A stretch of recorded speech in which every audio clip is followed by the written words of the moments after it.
I'm not personally a huge fan of the thirst trap, but yeah. How about you, Finn? You have any thirst trap I think ideologies? it can be, again, it's not for me, but I ain't one to say. I think it can be done in service of the art, you know? Yeah. Yeah, rack up them followers and then Go from there. yeah. A little monetization. This is a Because Design Matters exclusive. 1, 2, 3. What is a little exclusive content? 93.3. We are here as Because Design Matters on CFMU. There we go. We're here with the one, the only, the two. Introduce yourselves. I'm Thomas. I play drums in the Commune. I'm Finn. I write the songs. It's good times. Thanks for having us on. Appreciate it. I appreciate y'all coming out. Always. Always welcome. Overdue. Yeah. What'd you guys have for lunch? I actually just ate lunch before I got here. I was working all day and I didn't have a sec to get anything, and I said, Finn, show me something I get a good meal for $10. And he took me to a pizza place, Lava Pizza. It was amazing, and I had that about an hour ago, and I'm feeling real good. So it was excellent. How about you? What'd you have for lunch today? What did I have for lunch? I had noodles in a bag. Yeah, man. Yeah, packed the old noodles in a Ziploc. Went on campus, right? Put it on the paper plate. Put it in the microwave. Back in the game. Way to do it. That's the way. Made them last night. Be honest, they weren't that good. Had them before. They've been good. Today, I don't know what was up with the sauce.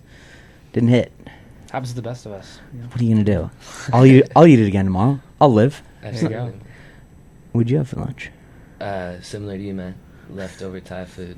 Yeah, that sat in my hot car on a construction site for about 3 hours, and I ain't feeling as good as Thomas is. So it was ready to go as soon as you.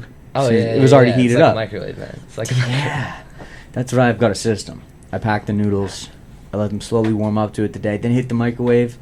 Compared to throwing in the fridge right from cold to hot, Yeah. I think it throws it off. This is what I love about public radio, man. Mm-hmm. Like, you know, you're not getting this content anywhere else. No one's asking you about this. That's why I start with lunch. It's the insider. Actually, it's the exclusive content. It's the funny situation. I was trying to set up. I'm trying to do these Jackson Square food court interviews, and the first one I wasn't ready for. And I was like, just give me what questions did Andy Warhol used to ask for Interview Magazine? And the first one was just like, oh, we'd always start with what'd you have for breakfast? And I've been starting with what'd you have for lunch for weeks and weeks. I was like, forget his questions. I'm on the right track. Let me reset this. I've always thought of Andy Warhol when I've seen your interviews, man. I Yeah, appreciate Art you. Rollins. That's the highest compliment. Absolutely. Even whatever craziness he was up to. Yeah, there was definitely some shenanigans. I like the shenanigans. It's an important part. Now you have 60 seconds. Look into this camera. All right. What are you guys here to promote? All right. You want to give it to him? Sure. Yeah. We about a month back, we decided, hey, we need some new music, and hey, we have no money. So what is the solution? Well, you go into someone's basement and you make a song, and that's exactly what we did. We had each guy in our 6-piece band come in individually, and we created a song that was written by Finn here called Corrina, and it was all done by ourselves, and I think we're really, really proud of it. It's coming out on the 25th of July. We're really excited on all those good streaming platforms, whatever you listen to. It's going to equally pay us nothing, so it doesn't matter what you listen to it on. What's happening the next day? And then the next day, on the 26th, we're playing at the good old Corktown with Smit, The Beans, and Meteor Heist, and it's going to be just a serious party all around, and we're looking forward to it a lot. It's going to be great. You Yeah. should come. You should come. So you Let should me do it. hop in and just say that Tommy here produced, mixed, mastered, produced and mixed, engineered everything, and then our very own Bobby Bissett on bass mastered the track for us. So it's a family effort. There you it's go. a labor of love. Yeah. All in house. All in house. All in house. Getting it done out of Keeping it the local. basement. Out of the basement. That's what we like to It's hear. good enough for Dylan and the band. It's good enough for us. Exactly. I'm skipping a question now. Speaking of Dylan, Yeah, Bob, obviously, that's the one. I feel like the only performance I've seen from you guys live was the one off of the Brexford Drive show. Yeah, Off it what was we a were just fun speaking night. of. I feel like there was a Dylan and the band situation going on. Yeah, The that's harmonica high praise, was out. man. There was that was the vibe. That's high praise. Listen, Very high praise. and like you said as your introduction, you said I write the songs. Yeah, You also sing the songs. I do.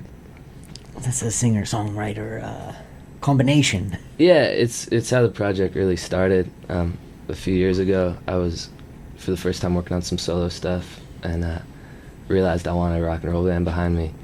So we had one rule when we started off, when we started cutting the record, that like, you know, it just had to be guys that we loved and guys we loved to work with. When we were producing the Juma record in 2023, you know, and that we had guys come and we had guys go, but we've got a really steady band now with Thomas coming in, Doug McBrien from Michael Antelope and Bent Neck and the Joints on steel, Elijah Holmgren on lead guitar, Charlie Alto's been there since the beginning, you know, and like I said, Bobby Bissett on bass, and you know, it's been great because we're spending a lot of time together and there's a lot of love in the band.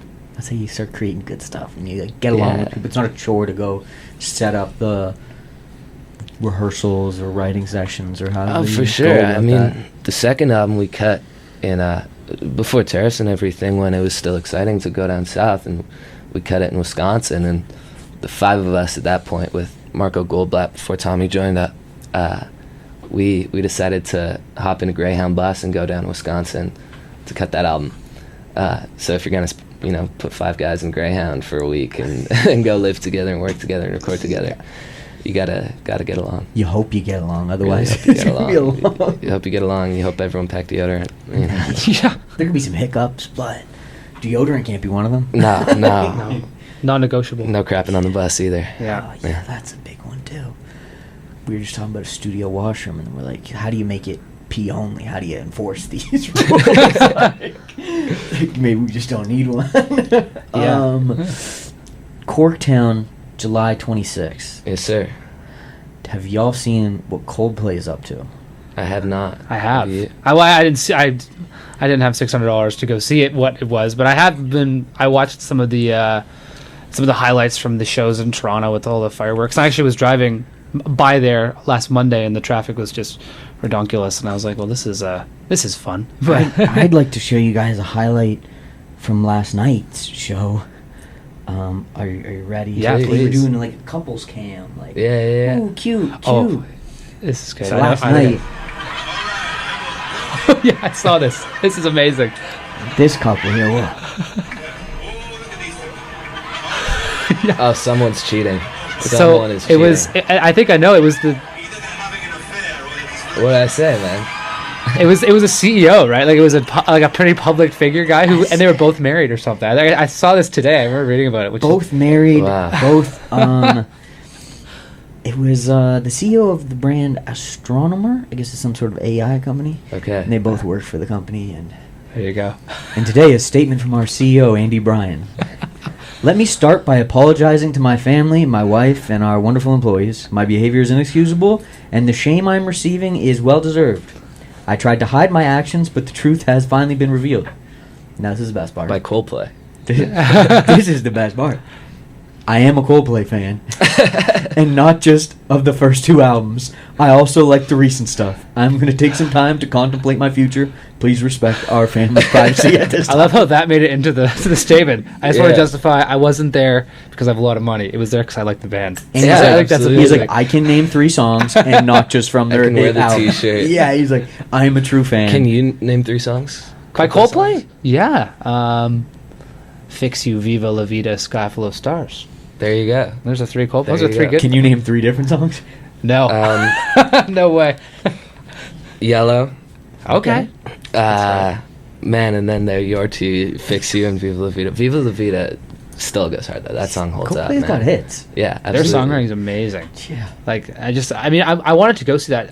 If I could have got a ticket, I would have gone to see that show in Toronto. It was like so expensive, and because they have some really, really good songs in their live show. Not to mention, is I feel like I amazing, forgot too. about them. And then the show comes up, you Yeah, start seeing sure. clips, and I'm like, oh no, they're phenomenal. I was gonna say that's the only reason we don't have a couples cam on at our Corktown shows. Yeah, you don't want to get cheating. Otherwise, you'd get them. some of our fine Hamilton establishments. That was one of those moments where like it looked like they were joking at first, and they're like, "Oh no, they're hiding," and he's calling it out on the microphone. That's so good. And Yeah. the best part is someone. I mean, I guess when there's 50,000 people there, someone's ought to be filming it.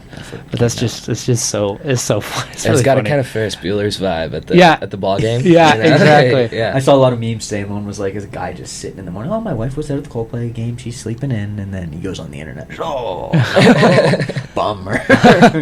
Too bad. Yeah. Speaking of more serious topics of this evening, what's your thoughts on? Well, let me preface this by saying I, for a long time, was asking: is a hot dog a sandwich or not a sandwich? Don't answer that. That question's dead and gone. So I'm trying to look for a replacement, reoccurring question, which has become: what do you think about thirst traps? Oh, Oh my god. I'm gonna let you take this one. Really? Okay. I don't know if I have a strong opinion on thirst traps. I mean, I know some people who do well with thirst traps, and good on them. I'm not personally a huge fan of the thirst trap, but yeah. How about you, Finn? You have any thirst trap I think ideologies? it can be, again, it's not for me, but I ain't one to say. I think it can be done in service of the art. Yeah. Yeah. Rack up them followers and then Go from there. yeah. A little monetization. Yeah, ain't nothing wrong with that. You guys passed that test, I think. I think you're both. I appreciate it. And a hot dog is a sandwich. Yeah. Yeah. See, we're not gonna get into it. I've heard every argument. What was the recent one? The best one I heard as of late, beyond me even asking the question anymore, was it's not a sandwich because you call it a hot dog before it goes in the bun. And I was like, but it's a wiener. It's a wiener, yeah. Is it? Pack says hot dogs. It's tough. It's a tough one. It's tough. Wow. Yeah.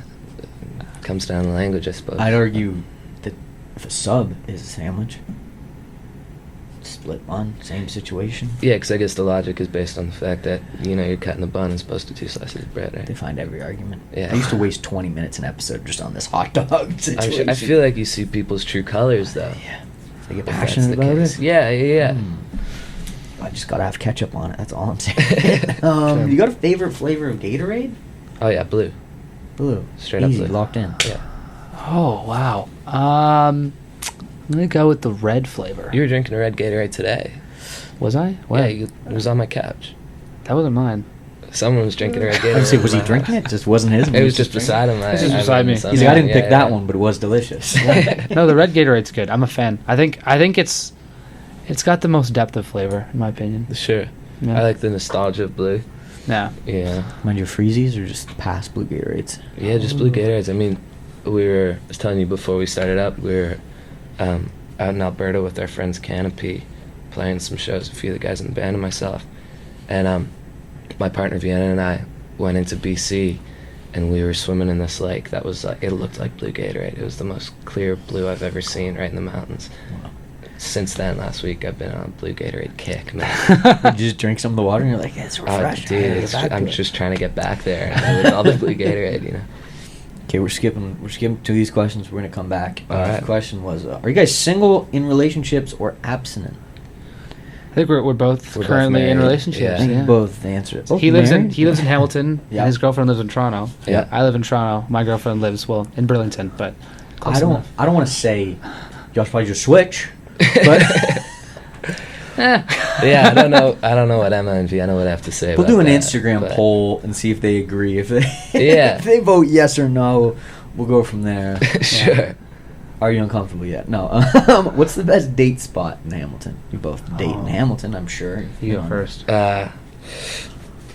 Well, man, before I quit drinking, the line said at John and Hunter, I gotta shout it out. It's an establishment. It's a fortress. It'll never die. Lion I said at can't go John in there, Hunter. but it's fun. Yeah, dude. That's right. Like, Yeah, like, not for pretty me, but much. it's still alive. Pretty much. Since then, the last couple of years, I'd say the Playhouse, Barton and Ottawa. It's a classy joint. It was my first or second date with my partner. We went in there, had no idea what the movie was, and it was The Brutalist. You remember that came out Yeah. earlier this year, It's late like a- last year. It's the one with what's his name to do with Russia and some. Yeah, and the architecture, but it's like Yeah. a The Adrian Brody guy. Adrian Adrian Brody, Brody, that's the name I was trying to 4-hour remember. movie That about was so long. the Whoa. Second World War and architecture, all on 35 millimeter with a 15-minute intermission in the middle. We're sitting there like, do you have any siblings? Like, what's the... Yeah. Playhouse, Starlight Drive-In. Nice. Yeah. Like Nice. a movie. Yeah, I like a movie. Would you ever go to a movie on a first date? No. No. Never. No. We were talking about this the other day. The idea that like first date can't be a movie because you're trying to get to know the person. You Yeah, can't get to know them at absolutely. the movie. You're holding hands, now you're pushing it. You're doing an arm around. It's a lot of... That's an old-timey thing. I feel like a movie used to be a date thing, but not. That's kind of what I dig about the drive-in, though. Yeah, you can You still know, talk. you can chat, you can talk to each other. But then once I get to know you, I just want to go to the movies all the time because I love the movies. Literally. Now you're like, I that's can't go on a it. single date without going to the movies. Yeah, That's yeah, it. man. That's so it. Yeah, you trying to Yeah. get me out of the house? We're going to a movie. We're going to a show or a movie. We got choices here. Yeah. Absolutely. I mean, a couple months ago, I would have said the Casbah, though. First Ah. date, That's let's a good go one, see too. a show at the Casbah. Yeah, I like a show too because it's like I like a show that I also don't maybe know anybody at, Mhm. where it's like you're not obligated. Oh, we have to stay to catch this. You're just going to check it out, Yeah. get a drink, keep going, whatever. Like throughout the night. The last Yeah. show I went to at the Casbah, I bumped into two friends. I was there on my own, and it was Superstar Crush. You know, Phenomenal. yeah, Yeah. wonderful band. Yeah.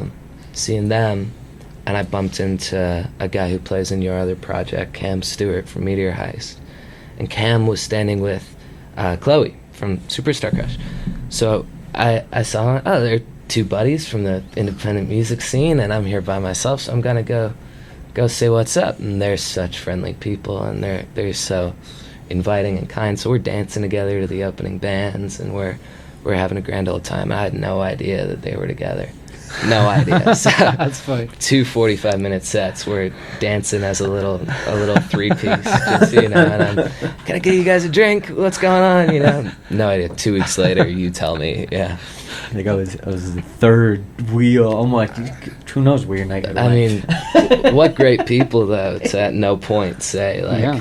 "Hey man, we're on a date, and There you go. you're here." Yeah, You know. you're in the middle of it. Yeah. I gotta get Yeah. you on one of my dates next time. Dude, next time I'm please. going out, we gotta bring you It was for a movie. It was a great night. Can I sit in the middle? Yeah, I was about to say you got to sit in between them. Yeah, yeah, yeah. yeah, You know, like Scarface. yeah, exactly.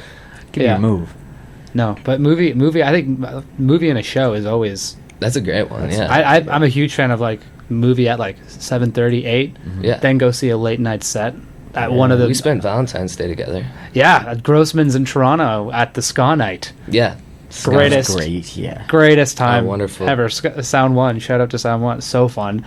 And yeah, just it's those. That's why those places are so important, like the Casbah or Grossman's in Toronto or Corktown, Drum to Burna. All these places, why they're so important to like, because they have scenes and you can just go. It's not like some of these other locations where you go on a Saturday night and you show up and they're like, oh yeah, there's no show tonight. I'm like, what do you mean there's no Yeah. show. It's like, It's like buy a drink or an appetizer or spend some money. Yeah. It's like, I want to see something too. yeah, yeah. totally, Entertain me a little. Let me watch absolutely. I mean, speaking of Casbah, like big shout out to Brody's new spot, Casbah Brody at the Bright Room at the Mhm. Staircase Theater. We played there a couple weeks back. a show. Oh, he's So- in the Bright Room at the Yeah, he's booking the Bright Room, and it's great. We played there with our buddies Michelangelo and Ian James Spain, some Hamilton folks, and yeah, it's a really lovely room. Right now, if you're listening to this right now on the radio, Devin Bateson is playing the Bright Room, part of Fringe.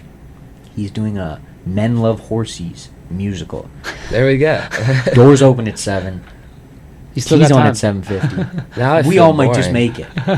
I mean, we were just playing folk music. There are no Yeah, yeah, that's horses Also- music. no, but, for maybe you might have some folk element to a horses. Could I think so. could Yeah, there's drop some around cowboy that. stuff in there. you Yeah. know, There's an opportunity. Speaking of the music, is Corrina Corrina. You got it. a real person? Oh man, Corrina. Okay, we're shouting out all our buddies. I started writing this song with Charlie Alto, my best friend in the whole world, our piano player, because I was listening to music alphabetically, and I had like 4 or 5 songs named Maria, you know, and I want a Maria song, you know. Everyone has a Maria song. All these blues singers have a Maria song, so I wrote the whole tune, and then Charlie went, "Who's Maria?" Similar question. I said, I have no idea. Like, do you know any Marias? And he goes, yeah, Maddie Ringo's mom. And Maddie Ringo's a great folk singer out of Ann Arbor. She's a friend of ours. And then from then on, we tried playing the song a couple times, and all I could think about was her mom. And her mom's a lovely woman and a hippie, and you know, Just not who you're talking just not who the song's about whatsoever. So we changed the name to Corrina. And then Tommy recorded the track, and I listened to the song and went, this track is way better than the song I've written. So rewrote the song. So it's been like 4 different times of not a real person, now there's a real person, now we change the name, now we change the song. Yeah. whole Short different answer. song. Short answer, man, is no. But No, I love when you came over to record vocals. I remember this. So this is so funny. When you come over to record vocals, and I have the very professional. I use my patio cushions as baffling for vocals. yeah. Because that's what you got to do. And When I'm you're in the setting up my patio cushions, and Finn's on the ground like scribbling. I'm like, what the? And I turn. I'm like, dude, what are you doing? And he's like, I'm rewriting the song we're about to record. I'm like, all right. I think it's better. And you got it done, and we taped those bad boys to the patio cushions, and we printed them out. We did print them out. We did print them out. Big You're old right. font. Big old font. Yeah, easy to read. You want to be able to spot it. No Yeah, chicken. No absolutely. chicken scratch writing. This is sir. where visuals and things can convey the message. Because I looked at the cover art, and I Yeah. was like, that looks like a Corrina, and this looks like I can picture you writing a song about this person here. It delivered Yeah. the message. It was That's like, Naya. That's Naya. Naya. No, Naya is that's a real Corrina. person. But I hate to break the No, romance. I think Naya of should it just and be the Corrina facade. now. She's I'm just Corrina kidding. now. Yeah, she's Naya. Naya's wonderful. She Looks like the painted, kind of girl you'd write a song about. Is what the Oh, note for says. sure. Yeah. Yeah. No, she's wonderful. Like when we were talking about album art, Naya Ezi, the artist who did The Fall, our last album, painted this wonderful piece, and we're like, oh, we could call up Naya, see if she'll paint anything. We were on a deadline, and we were kind of thinking, oh, we could just take a picture, maybe a picture of the band or something. And I think it was your idea. You sent me a couple of pictures of Naya, and we're like, yeah, that's it. Where Yeah. she's done our art before. She's Yeah. a friend. She's supported the band since we were literally playing to 4 people, and trying to make a go of it. So it's nice to have Naya or Corrina as Yeah. part of this album. That's a now. cool crossover for her to be someone who Naya's worked on past cover art. Yeah. And then to be in the cover art. Yeah. Now is like a cool flip. I really like that. Oh, for No. sure. It's a trend we gotta Oh, my keep silly going. question turned into something real. Look at that. Throw these questions. There it out. goes, man. Tell me something about Hamilton that I don't already know. Birthplace of ambient music. Yeah. I might be wrong about this. I'll take it. Go on. But Brian Eno cut music for Airports. The ambient record, I think that's the name. I hope that's the name. With Dan Lanois at Grant Avenue. On the back of that record, it says recorded at the Lanois Brothers studio in Hamilton, which is still around, Grant Avenue. Mm-hmm. But as far as I can think back, that's the first ambient album that there is. So I'd say that's maybe you didn't know that. I didn't know that, and I'm always down to give something to Hamilton so they get. Absolutely, We're getting that. man. That's Stan ours. Rogers is from here too. People don't know that, and Too. yeah, we gotta claim him. You seem like you know your music. You say you were listening to music in alphabetical order. Yeah, Is that what I caught there? yeah. Just all of it, or just all the music All ever? the music. Yeah, give Yeah. me the music. I paint houses for a living, right? That's the 9 to 5. Mhm. So when you watch paint dry for a living, it's a lot of podcasts and it's a lot of music. You listen to music front way, back way, And There's a then- lot of time to ponder lyrics at Yeah. that time too. Right? Yeah, There's a- yeah, man. So was listening to it alphabetically when the Marias showed up. Just everything on your downloads, or just Yeah. everything? Yeah. I want to gauge how many. I mean songs. that thing's an iPod with a Yeah. SIM card in It it. might just have all the songs. Like, I got it. I got all the about ones to ever exist. 60 gigabytes on their music, but Can I see? Did you say an iPod? no, my phone. Oh, It's an iPod with the SIM I card. thought you were Yeah. gonna say you're listening to an iPod. I had to check here. That'd be wicked though. I found one of my old iPods. Yeah? And I if it would deterred me, there was something. I think it had a full storage or something. I was like, I can't delete this stuff. It just has to be Put encapsulated it in in a what museum, it was. yeah. Man. I'll just listen to those songs. Can we that flip are the on script? Can I ask you a question? there. Yeah. For What was sure. on that iPod? Like, what were you Ooh. listening to back in the day? This isn't. I'll go off the top of my head what I remember seeing because all I can think of.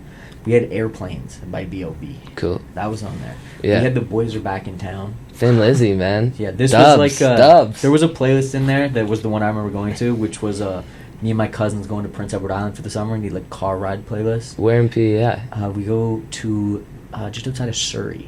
Okay, You cool. know that area? Yeah, Right yeah. there. I spent like a lot of summers working on the island when I was a kid. Okay, yeah, we'd go every summer for like week, 2 weeks. Or go to family cottage down there, and all my family's like moved from PI to here. Yeah, man. When it was like the steel boom, the Yeah. older generation was like, that's where the money is. Come here. For sure. Go back and forth. Trading but- lobster for steel. Yeah, but you gotta do it. Yeah. Value. And out there was just like farmhouses and whatever. So like, unless we're gonna keep working these farms, Yeah. we hear there's jobs that way. Let's go figure it out, right? Sure. Like, can't. Lots of people do stay there. I'm sure it's very peaceful. But if you're like, I'm going to chase the world, you're going over that bridge or boat or whatever. You breathe different out there, though. It takes a few days to like get the city out of your shoulders and walk a little slower. Yeah. Everything's a little different. I normally go out there, do a bunch of mushrooms, but There you go. nonetheless, did you say you stopped drinking? Yeah, about 2 and a bit years ago. Oh, what was your? I don't mind me asking, your decision to stop drinking? Oh man, whole category, a whole list of them. You know, end of the day, I think it was getting in the way of the music. You know, I mean, don't get me wrong, like made a hell of a lot of bad decisions, but Sure. I could Fun ones and whatever, but fun you ones, start balancing horrible them. ones, harmful ones, a lot of great stories, a lot of awful stories, but I think at the end of the day, it was like I could excuse the behavior as long as the music was there. And then when the music wasn't there, you know, it was like, oh, well, there's no excuse now. It's really getting in the way of this, and I'm not doing it. And I mean, that first album, Juma, the EP, named after my grandmother, my Juma, that album is very much like, was written all in early recovery, and was kind of trying to get back to it, you know. Yeah. And from that, I mean, this band and this project's been possible, so it's the best decision I ever made. Yeah, to continue with. And 'cause Yeah. we did a studio, me and Dope Chief works at the studio. We both were like, we're taking a year, we're taking 16 months, we're doing a like hard stop on drinking. We both didn't drink for like a long period of time. And now I dabbled back into it, and at like a way less amount than we ever were then. Sure, man. Also, I had a thing where it was like, I found I was blacking out really easily. And I was like, Like huh. after you stopped and came back into it? No, or just before? before. Yeah. And then I looked it up, and it was like, oh, if you black out really hard a couple times, it's really easy for you to black out after that. Right. And I was like, that's making sense. I was like, Yeah, I'm yeah, not yeah. remembering real early in the night. This doesn't sit well with me. Well, there it is, man. So it was like that sort of thing. There was there's this John Mayer clip I remember seeing. I don't know if you've ever seen this. He's talking about why he quit drinking. Sure. And doing drugs and doing whatever, and he talks about the idea that he's like, he sat down, he asked himself, what level of your potential do you want to be able to like reach? Right. And he's like, and in no scenario was he like less than all of it. He's like, I wanted 100%. So he's like, that was it. He's like, I had to stop. Yeah. Didn't matter how many days. He's like, if I woke up this Saturday and I'm hungover, I'm not doing all the things that I could be doing with that For sure. Saturday for what on the Friday, right? Like that was his like justification for it. He's like there was no part of that conversation with myself where I didn't want 100%. I think So he's like, that cleared it. I think two things happened regarding the art and regarding the work. But the first one is that you have so much more time, right? Like so much more time. The second is that I think when it comes to songwriting, the job is empathy as far as I see it, right? Whether you're trying to tell something more narrative or something more autobiographical, even if you're writing political songs, you know, I think the job is empathy. And if you're messed up all the time, right, that's getting one in the way of the time and getting in the way of the empathy as well, where you know, and then being like in the recovery community in Hamilton has like some of my closest friendships and stuff have come out of there, where A whole different like chapter of it that yeah, absolutely couldn't have planned out. some of the best people I know in the world, right? I always looked at like for show nights or whatever, if I'd be shooting video or this or that, it'd be so much easier for me to like end of the night after a show go work on the footage or go work on the whatever if you hadn't had 4 or 5 drinks or whatever, well, where you're there it like, is, oh, man. I just want to go home and do what I There it is. have a snack, go to bed, right? So, Like it's just so a time different- consuming. Yeah, that's it, right? And it's not Yeah. just the time. You're like, oh, I'm only going out for a couple hours. It's like it's that night. It's the next day. The next it's- day is it's a the couple war. hours leading Oh up to my it because God. you're thinking about right. Like you're getting Yeah. in a different zone of mindset. So no, Absolutely. that's a message I'm always like. I Mhm. think it's important for like people to share. Because then I other love people talking like about it. I love talking about it, man. I forget the word, but it like whatever. Stigmatizes. Yeah, It stigmatized. stigmatizes. Exactly. It's like a different thing. You're like I'm still doing stuff I love. It's not like For this. sure, man. It's cut off my life. I'm in sort of bars thing. 2-3 nights a week because of this, right? Yeah. You know, but no, I love talking about it because, I mean, it maybe if someone's struggling or someone's hurting, Mhm. you know, they feel more likely to reach out, whether it's to me or reach out to someone else to get help. Sure. You know, and then, yeah, it's just being able to show that I mean, if it was possible for me, it's possible for anyone, you know. Yeah. Those people go like, how do I do it? So you just gotta do it. My always thing was like, it's gotta be a mindset thing. Sure. Every time I like stop biting my nails or stop doing this or that, I was like, I just don't do that anymore. I still can't stop biting my nails. I did like a like 5-year trek of like being like, I'm gonna end all my bad habits. And Sure. I was like, stopped biting my nails, I stopped drinking pop, I stopped smoking weed, I did this, and it like led to all these other things. Yeah. And, like, the last thing was like drinking, and then I stopped, and I drank a little more after that. But in the beginning, Yeah. don't bite my nails. Don't. I've had a root beer too, but now tell me something about the band I don't already know. Oh man, give her Tom. Well, it's funny because maybe it's funny because since I'm here, it's funny. I'm well, I guess other than Doug, who's also our pedal steel player, but I was actually looking. I got a flashback. I think maybe a couple days ago, that was like a flashback of my screenshot of my charts for my first rehearsal with the Commune. So I've only been in this band for about a year now. I think I might even be around exactly a year, like today or tomorrow when we had that first Rivoli show that I played with you guys. And I always find that I always find that funny because I feel like I've been in this band for a while. We've done so much together. We've played so many shows. We got to open for Junk House in Toronto. We've played. There you go. He's repping the Junk House right now. Shout out Tom. We've done so much together. We've made this song, and I went through a record release with these guys at a record release show.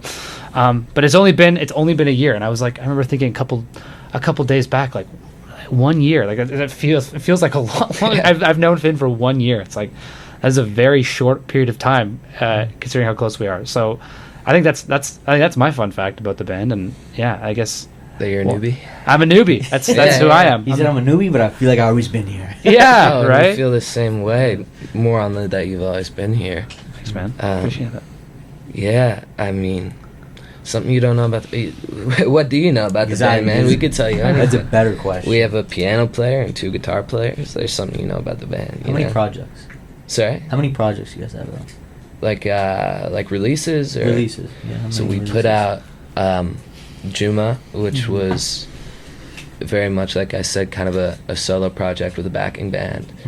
And then we put out The Fall about a year after that. And that feels like the record where we kind of became a band for a little while. We've been playing, we've been traveling, we've been, writing more as a band, where I'd come in with a little folk tune on an acoustic guitar and they could turn it into a full-fledged rock song, So we put that record out, and then Marco Goldblatt, who's back in town now for a little bit, he's 5 or 6 years older than the rest of us, and he decided to go to Asia for a couple months, and then go to teachers college, which is amazing. Like, Marco is one of those guys who was put on this earth to teach, and I wish I had a teacher like him. But when he stepped away, there was only one guy for the job, like we'd played together, we'd done some session work together. And with Bobby, our bass player, was on that Laura Day project. So as soon as Marco was like, I love you, but I gotta go do my own thing, it's like, okay, we're calling Tom, because we gotta keep this thing moving. And then, oh my god, like he impressed me so much, because the first rehearsal we came in, Tom was like, oh, let's just do it at my house in the basement where we cut this last song. So we went into Toronto, and Tommy's there, and he has every song we've put out written in like sheets and everything. He's learned it. He's like, this is gonna make you sound like kind of a dick, but, yeah, totally. But he's like, he's correcting me on the songs. He's like, no, you're going to the bridge early, man. Like, listen to the album, because I've got charts here. He's like, I just studied all of this. Yeah, to and get it ready. just cemented. Yeah. It just cemented the decision that Tom's the guy for us. It's just the way I learn. I mean, it sounds so crazy to be like, yeah, come play a show, and I mean, with any art, that's just it was just kind of my learning process for learning tunes, is that I need to see them, or else once you're in the tune, I can be like, oh, is it 2 bar? If I have it written out, at least just having it there, even if I'm not looking at it, is really helpful. And I remember I was like, I remember getting those tunes from you, and I was always a fan of the Commune. I knew the first record, Juma, loved a lot of the tunes on there. But I was like, okay, yeah, let's just I'll take a look at these tunes. I remember kind of being thinking of it as like, this is just another kind of session or project to work on and make some money on the side. And then I opened up the file that Finn sent me, and the first song I heard was Pink Plastic Frame, which is the first song on that record, which is still to this day my favorite Commune song, and I think a lot of people's favorite Commune song. It's an excellent, really well written song. And I was like, and I remember just being like, oh wow, okay, this is really good. Like, this is like, you know, I do a lot of playing with other artists and stuff, but this was definitely like on some of the better songwriting, and some, you know, just the way it sounded, the way it was packaged together made a lot of sense to me. And so it made learning all those tunes and making all those charts very easy, because I was as soon as I heard that first tune, throughout the whole record that I charted out. It's all downhill from here. Yeah, there you go. It wasn't like a chore to study the music. Like, oh, I'm enjoying no. this. This is like, it's a thing. What's the hope, right? The hope is that you're enjoying it enough, because sometimes we both do stuff that in the music world that's like, well, this is less than ideal, or this is a bit more of a chore, but definitely you want to hope that the thing you're doing as your like passion project is not that, or else you're maybe in the wrong line of work. Yeah, sure. If it's all a chore, it's like maybe go do a job that's just a chore that pays really well instead. Yeah, I think when it comes to music or anything creative, and thank you, that's really kind of you, man. But man, back at you. like, I think with anything artistic, it's like, if you can do anything else and you'll be content and you'll be happy, go do it. Like, go do it, man. Because we talk about it all the time. Like, I wish I had the mind that was wired to be satisfied with whatever and doing whatever in the evening, and go watch a sports or whatever people do. Yeah. Or, you know, like, and I study here like during the year, and I'll talk to guys in like the STEM programs and stuff, or in business and whatever. They're like, some of them I don't like it, but you know, I really want a BMW and I want to retire at 55, and that's awesome. Yeah, that is wicked, because I'm gonna be sleeping on my brother's couch when I'm 55 and singing these folk songs, chasing these songs. Yeah, too, right? but that's the thing. But I mean, that's another thing I think about the guys in the band, is that there's no other choice, you know. Like, we're like, it's fulfilling. It's tormenting, but it's fulfilling, right? It's like, what you have to do. But we're in it. Yeah, we're in it. Yeah, I wouldn't have it any other way. Yeah. For sure. 100%. No, that sense of community you're talking about, how important that is to I think musicians, especially right now, is that just like having good bandmates around, having good bands to play with that are in the same boat as you. Meteor Heist. These things are really important, because it's it's not easy. It is financially it's not easy, and emotionally your ego is going to get hit a lot, but if you have these people that surround you, I think it makes the and if you trust them and like them, you're more willing to take feedback or different things. If you're like, I don't like that, I don't care what they have to say, and they're trying to give you a note, you're like, all right, but I don't trust your opinion or whatever, right? Like, if it's somebody you care about and you want to be a part of something, you're like, or inspire each other too, right? Like that, all those things just. It's a very complex relationship. It's like it's almost like it's in some ways like kind of like a romantic relationship in some ways, and that how much time you spend and how vulnerable you are with kind of what you're showing something you wrote or something, or you're showing off your art, which can be a difficult thing, but if you have that community, I think it just makes everything so much more worth it. And who cares about money when you have good people surrounding you, right? So the more you share with that group of people who are working on things, the more they're able to like fuel it and feed into it to like the proper direction, because like, I understand where you're coming from with this, I can add to it better now, absolutely, right? Like, where you keep, compared to like a listener, you might not tell them everything to go with the story, they're taking it to their interpretation, where the person working on it, you're like, I need you to know everything so that we can make it the best thing, right? Like, Jinx. I feel like we're kind of spending most of our time shouting out our friends and our contemporaries and our peers, but I think that's very much because of that sense of community we get in Hamilton, and with the good bands coming out of the GTA, where like Thomas's other project, Meteor Heist, who is on the road right now, and he's taking time out of a real busy touring schedule to be with us here today.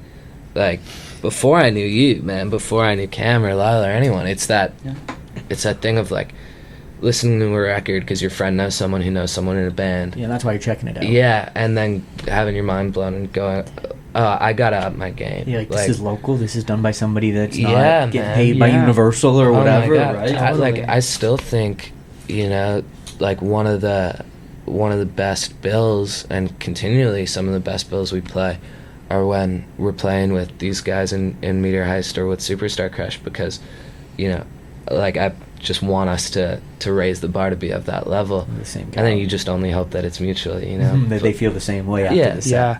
We're going to come back to that. Sure. I got another question to exactly that. But Yeah. first, you get one complaint. What's Yeah. your complaint?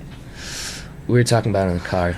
Actually, Go for it. I had an answer before, and I'm going to change it because it actually, we've been talking, sparked something different. And my one complaint is, you know, I love the people we are around, and I think, you know, I think that's really special. But I one thing, it's super easy. Actually, I'll go back to what I said before. It's super easy to kind of get in now with like becoming, you know, you can put stuff out online really easily, and you can be an artist really easy, which I think is amazing. Like, you know, you don't need to meet a certain bar of, you know, what you look like or what your songwriting like. You can just do it, right? And I think that's super valuable. But it is really difficult to get to some of these next levels with labels and agents and stuff. Just, you know, because you have to have a real following before anything can really happen. So I think that I also think that there's a bit of a misconception with a lot of, you know, people like what they like, but I think that, you know, we see people spend a couple $100 on a concert ticket, like $500, $1,000 on some of these big name artists, and they think, I'm going to go to this stadium and I'm going to like have the greatest experience. And that's absolutely true. Like, I love going to see big artists. I think it's one of the most fun things, sing all the songs. But I do think that this is me personally, I'm totally off with everyone else, but I think that there's almost something more valuable in paying $15 on an Eventbrite link and going to see, like, in a bar with like 11 people and seeing an artist who's really, really good and who's really really thought out their songs and hasn't made it yet, you know. And I think that's something that I think more people should take a chance on, because I think the return on that, and emotionally, and, you know, it's very inspirational. I think that'd be great to see more people kind of come out to these events. But as well, talking about our community, like, we obviously love everyone in it, but it'd be great to be able to grow that way and have more people take a chance on kind of the local scene, like they do with huge art, like, you know, the huge Live Nation touring acts, you know. I mean, if you're a person that enjoys going out to one of those bigger shows, you're more than likely going to enjoy these little shows too. Absolutely. You just don't know them, so you're not willing to put the risk on it. But it's like, unless you're going just because you're the biggest Justin Bieber fan ever or whatever, if you just like live music, you're going to enjoy these smaller sets. I'd agree that you're going to enjoy them more. It's more intimate. It's got a different feel to it. Absolutely. Altogether. Yeah. But yeah, I guess that's not really a complaint, more of like a, hey, come on, you know. I mean, I don't want to sound like I'm going to cut it different. You're just going to say, you guys don't come out to the shows. Yeah, exactly. I'll cut it different. It's a big complaint. Yeah. I think you hit the nail on the head, man. Yeah. Like, couldn't have said it better. I think, you know, there are shifts in priorities regarding venues and regarding where people want to spend their money, and that also might just be that, you know, we got to keep going, and our peers got to keep going and keep doing it. That also might be the case. Doing that thing that gets the random person's interest to go out to it or whatever, right? Yeah, Absolutely. but I think there's a lot of music right now that, above all else, above production value, above, you know, pyrotechnics and stage lights, it is as authentic as it comes. And you know, at risk of sounding as arrogant as I am, like, that's one thing that we can offer you is authenticity. Is that what you see is what you get. Where I hope that that's recognized when people make like a very selfless decision, you know, to leave their house and to pay for parking, or if they got kids, pay for a babysitter, and then on top of that come and pay to hear us read our diaries on stage and play guitar. And we'd be doing it for 4 people, and if we're doing it for 40 people or 400 people, it's all wonderful and it's all terrific. Like, I'm gonna go and do it either way. But that's it. And I think when it comes to that authenticity, I just love to see more of that being recognized, even on bigger stages. Absolutely. Yeah, totally. Read those 3 notes in front of you, one after the other. You know, This is a Because Design Matters exclusive. So we got to look at the camera when you do it. Okay. Should we say it together? Yeah. Ready? 3, 2, 1. First one? Yeah, first one. Okay. 3, 2, 1. This is a Because Design Matters exclusive. One, 2, 3.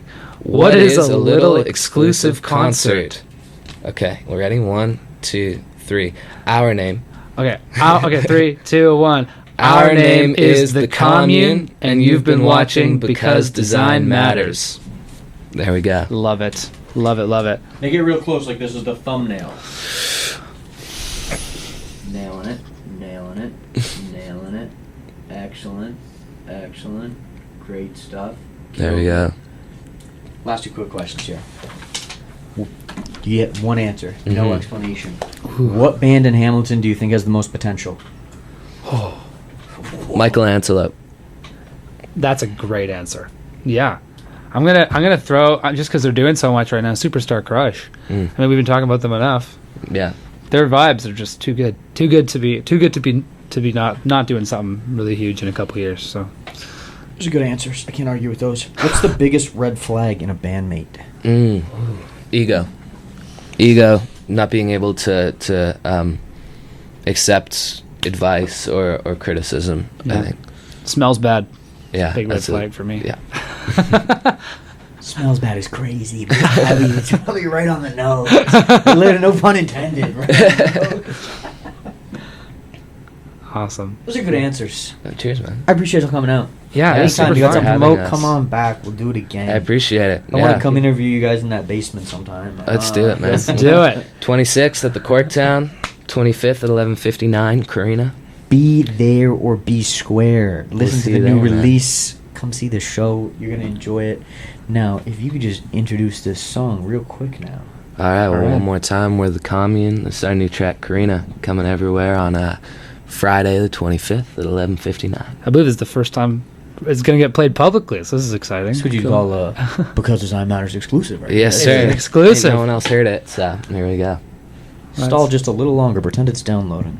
It's like Napster. 40 seconds. 45. 42. And 3. And 2. And it's at 30. I don't know. We got to stall for a second. Do you know who's coming up next? Who's coming up next? Their show is also on the exact same day. Oh my God. This is a conflict of interest in this promotion. The Who we same got back day, there? double time. But it's a club set, it's a Corktown set, and then you, Corktown, they're close, Dispatch, You could come to both. Closet Club, Club Closet. I'm messing it up. It's new. I gotta learn still. Y'all gonna love it. Know who's gonna go to both? Who's gonna have to go to both? Don't point to me. It's not me. It's the Beans. The Beans are gonna have to go to both. Oh, absolutely. The Beans are performing, and then you show. I don't know. If they're gonna need clones or something. Yeah. We had a Dougie pedal steel player in our band. He played 4 shows in one night last time we were at the Corktown. That was crazy. We booked Paulo one time, and he did 2 sets. He did a Paulo Leon solo set, and then he went and did the Bean set over at Casbah the same night. And I was like, I wish I would have caught both sets because he kind of killed it on like his more hip hop For solo, and then went and did drummed and did the Beans. I was like, whoa. I kind of like that this is stalling. It's like super exclusive now. Yeah. Getting behind the scenes, you know. And we added some more stuff. Nothing if not organized. For the first time ever. In 3, 2, 1. This is the Commune.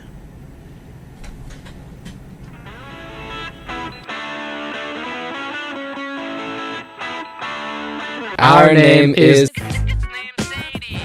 Okay. Okay. 3, 2, 1. Our name is the Commune, and you've been watching Because Design Matters. There we go. Love it. Love it. Love it.